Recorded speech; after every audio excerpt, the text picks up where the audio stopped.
Okay, I'm recording from, right when I stopped off, because I was seeing if there was going to be anything with, if you just went one choice. But now there's only one save file, with a message in a bottle.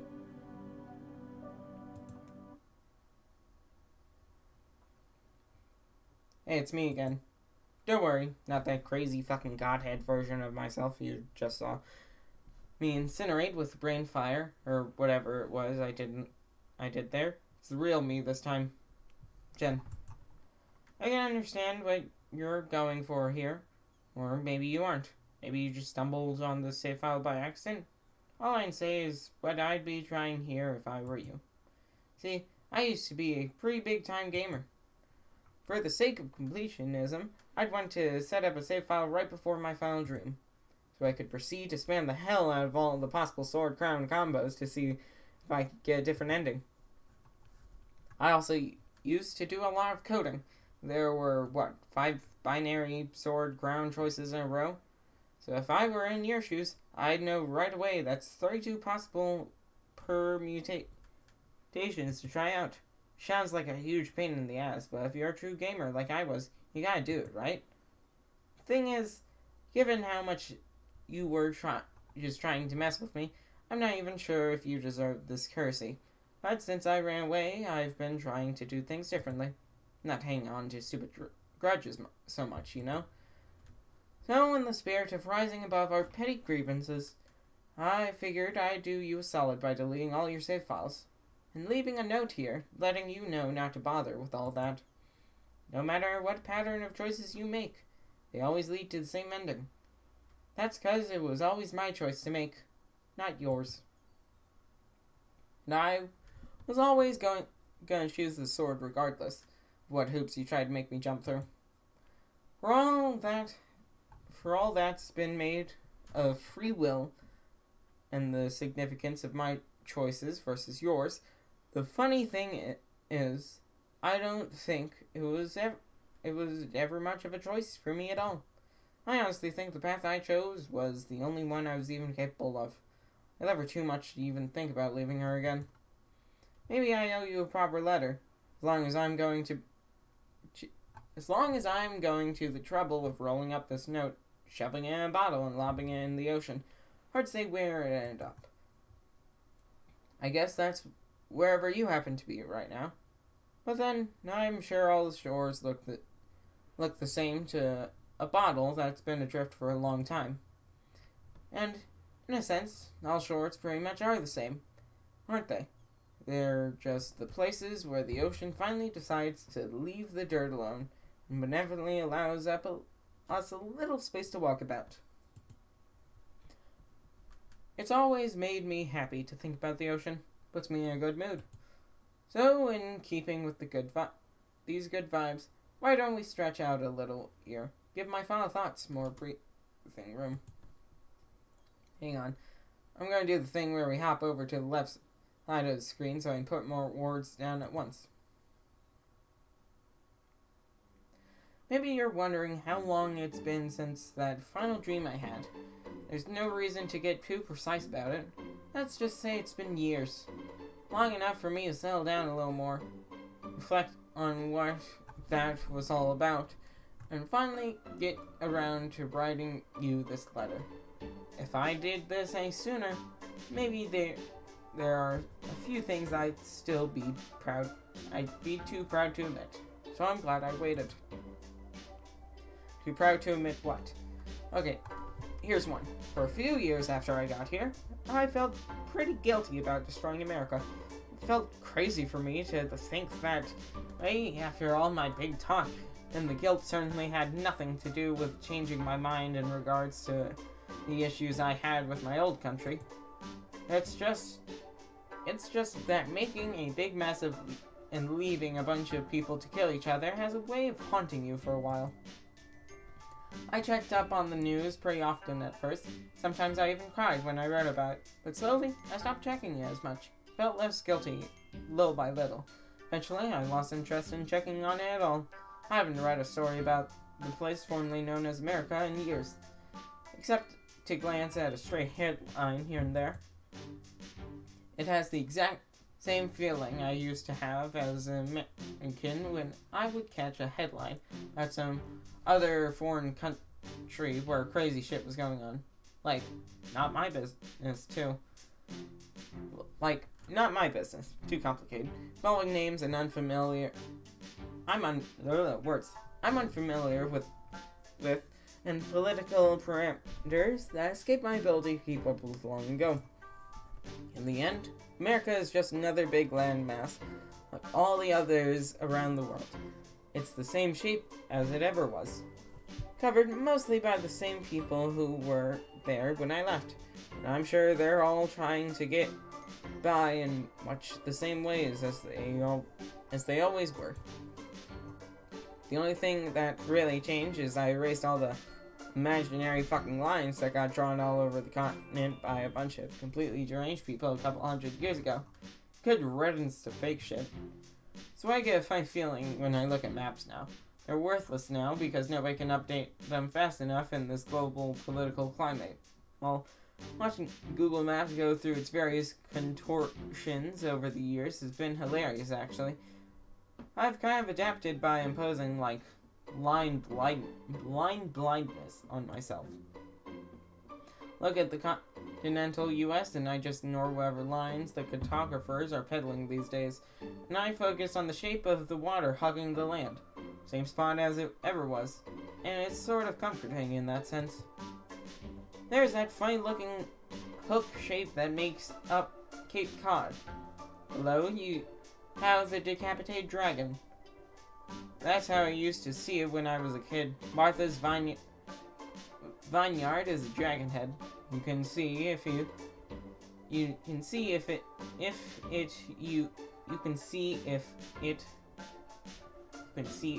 you imagine the southwestern tip is the snout.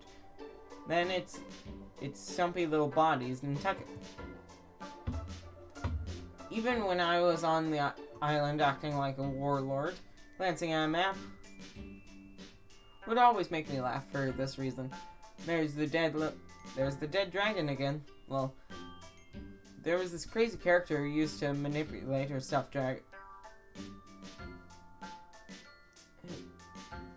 Mutilate her stuffed dragons. Thinking of those islands always remind me of her. No, I'm just shitposting here at this point. But what I'm trying to say is, I just really love islands. I've always been naturally drawn to them, fantasizing about them, making absurd getaway plans, focusing on certain islands, and then I literally did run away to an island. Twice. Now I think I understand why. I was so obsessed with them. It's because they can't be as easily defined by the invisible bullshit lines people like to draw on maps. Their shapes are always naturally carved out by the ocean that surrounds them. And people can never tell the ocean what to do. The only influence people can have on the ocean is through climate change. And all that does is make the damn thing bigger. Makes it stronger. Almost like it wakes it up. Its slumber is what allowed us to walk on these bits of dry dirt in the first place. Once it slowly stirs from its slumber, it begins to remind us who was in charge all along. Who has the ultimate ability to drown this planet on the self-important infestation known as humanity. We probably still have a little ways to go before that happens, so we might as well spend it reflecting on the very suicidal tendencies we indulge in to keep the doomsday clock ticking away, inch by watery inch. Which makes me think of... God, I almost hate to even bring her up. Almost feels like a sour note here. But this was supposed to be about the truth. And the truth is, I still think about her all the time. When you kill somebody while looking them right in the eyes, even if they deserved it, they stick with you forever. That last look on Jokulin's dumb, clowny face is seared into my brain for life. It's not like how I felt about destroying America for a while. I've never felt guilty about her. She was pretty awful, and she had to go. But since I was her executioner, she became part of me for good. Just like in our old fandom days, whatever garbage we read or played got soaked up by our souls and became a permanent part of our identities. She and I went way back, to when we were just kids mingling in the same fandoms, except I never paid much attention to her, or cared about her at all. She was just some rando to me. There's a lot of people like that in fandom. It's not like you can be fucking besties with everybody. She kept trying to get in my face, but honestly I barely even remember this because she was just some nobody trying to make something happen. Just some nobody trying to make something happen with me when I just plain wasn't interested. I was like 14. I had other shit going on. School, depression. I don't know. I can't remember a single interaction we had back then because of all our pesky shit was just that unimportant. But she probably didn't like the fact that I kept brushing her off, so later, while I was going through some huge life problems, she spun up some bullshit about how the bad things I said online were the height of immoral behavior, as if she could give the slightest fucking shit about virtue. Well, it's just an easy way to run someone into the ground once you decide you don't like them, and she knew that. Everybody does, I think. But then, lo and behold, she shows up later dressed as a clown, kissing my ass as if nothing ever happened. It drives me crazy thinking about this. Not because of what a snake she was. It's more than that. It's the obsession. But even weirder, it was the fucking carelessness about how she played it. She didn't even delete her old account before going undercover. Then she's all strutting around in front of me, taking off her coat, showing off her tattoo. I think on some level she wanted me to know. Wanted to be like, I'm back, bitch. I have round 2 or 3 or whatever. And this one-sided game we're playing that only she cared about.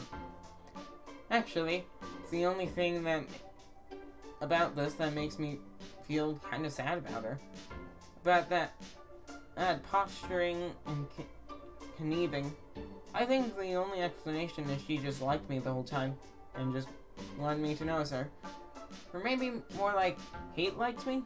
Bear in mind, the fandoms we used to roll in were pretty whack and gave us all some weird ideas about human interaction and romance. And the most fucked up thing about this is, I kinda get it. I see where she was coming from practically every step of the way. She was just empty inside, and earlier she was trying to use some sick made-up rivalry with me to fill the void. Then later, when I started a clone revolution, she jumped all over that, because if she could use it to make herself feel important, then maybe that would fill the void instead. Is she unique in this way? Hell no. We're all the same. We're all empty inside, grasping for ways to make ourselves whole, and I was too. Remember at the beginning when I was drunk and depressed in my apartment, wondering what I was about? It's the same shit she was probably going through. She coped with these demented, phony persecution campaigns. I coped with, well, you saw how that went. Literally everybody's doing this. And never tell them that's what they're doing. They'll deny it with their dying breath, and I would have too, if you tried to come at me while I was in full psycho mode. Yeah. Everybody's got their cover story to deflect any honest attempt to penetrate the layers of bullshit. Actually, it's about advocating for a higher standard of virtue in the media we consume. Alright, whatever you say, pal. Actually, it's about ethics and game journalism. Sure, man, that totally makes sense. Actually, it's about holding certain individuals accountable for their previously problematic behavior. Oh, sure, nothing sus about that at all. Actually, it's all about the pride I have for my nation. Right, never heard that one before. It's definitely not an idea that It's repeatedly led to insanely bad problems or anything, so keep having fun with that. Sad thing is, how you bang the table and insist your cover stories are the real reason why you're tripping on some preposterous shit.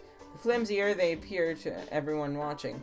After a while, people catch on that you're mostly trying to convince yourself with the cover story, and not others so much.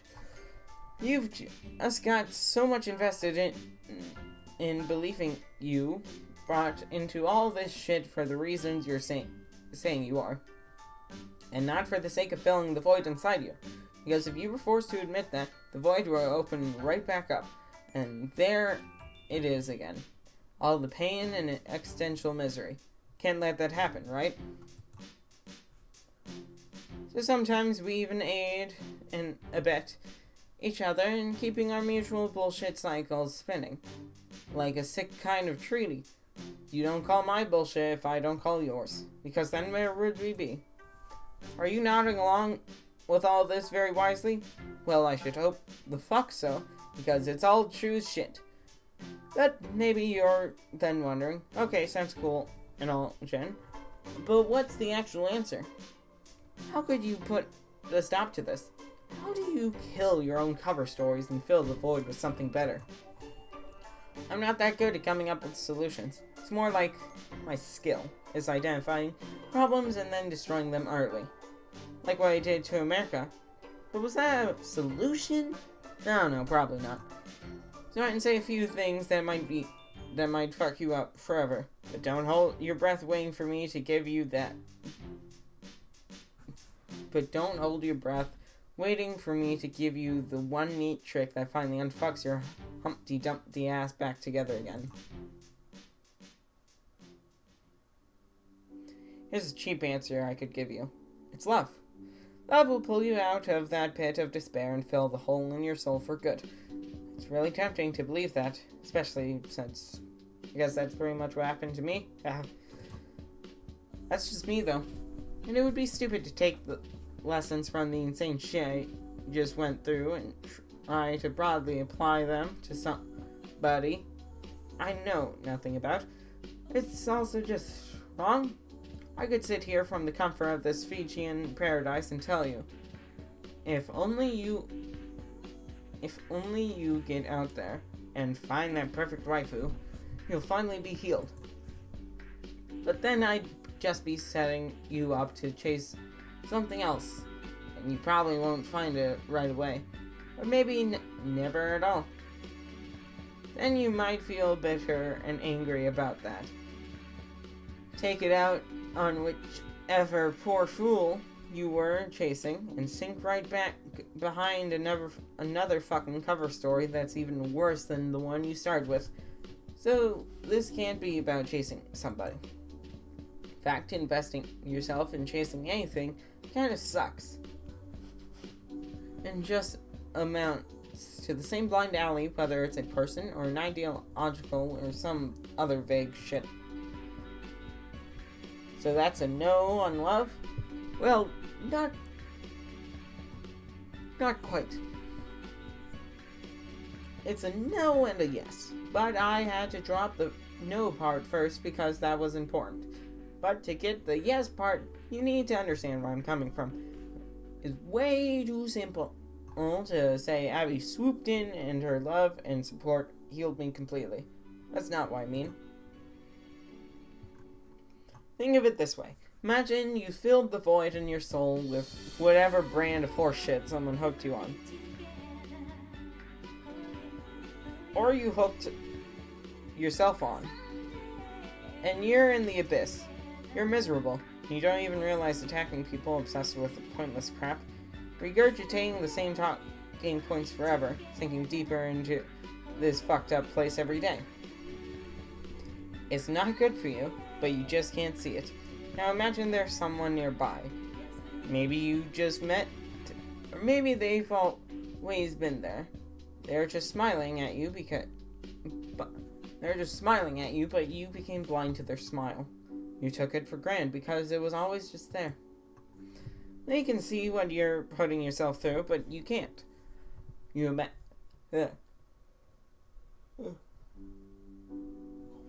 Now imagine they jump into the abyss with you to try and pull you out. They do it at enormous cost to themselves. And you return the favor by fighting them at every turn. But they just keep trying, and there's no reward for them at all, except getting to see you become a happier person. If that isn't what love is, then I don't think love exists. So back to the sort of generic question I asked. Is love the answer? No part is obvious, but the yes part is kind of subtle. You can't go chasing love to cure yourself, and yet I still think it's an essential ingredient for getting better. Maybe the trick is to realize it's not in as short supply as you think. People who want to see you do better and be happy are everywhere. If you keep showing them all out by parroting your cover stories over and over, you'll swear they don't exist too. Just like I used to. Does this mean Abby totally healed me? That's complicated too. Some things are just a part of me that will never disappear. Jocoline's shocked face, stuff that happened with my parents, hero view of an entire nation on fire because of one little speech I gave.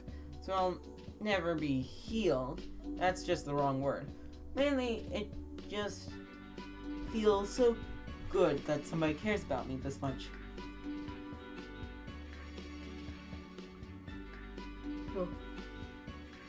It feels so good all the time. Every day. I'm never in a bad mood anymore.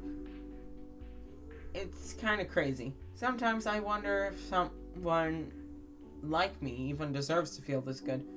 But I don't even care if I don't. When I'm happy, she's happy. And that's what makes it worth it to try. That's what makes it worth it trying to stay this way.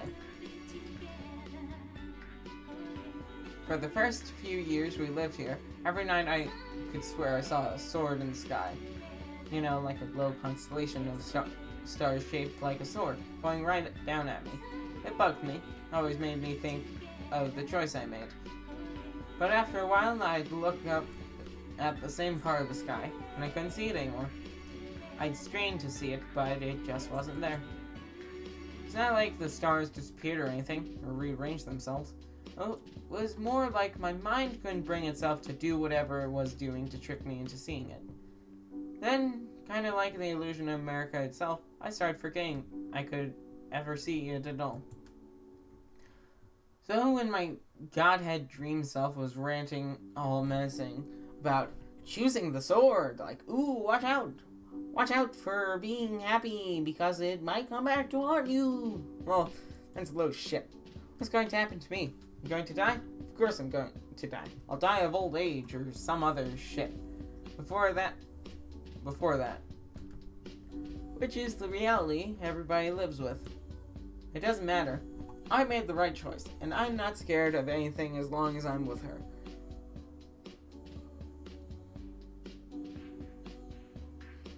We have a good life here, and we'll enjoy it for however long we get to see it, or get to have it. Our horse Percy grew up to be so strong and beautiful, and we love him dearly. For a while we started wondering about adopting a kid, but they still don't let you do that here. That's fine though, because we decided that a big beautiful horse is more than enough family for everybody.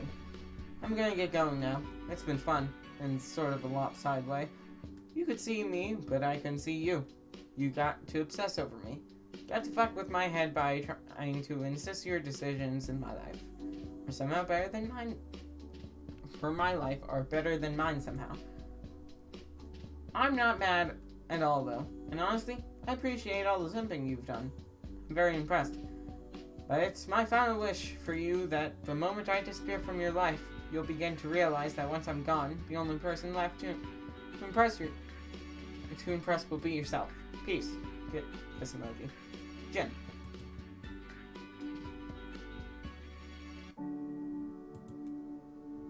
And now it's gone. So now it truly is the end of Psycholonials.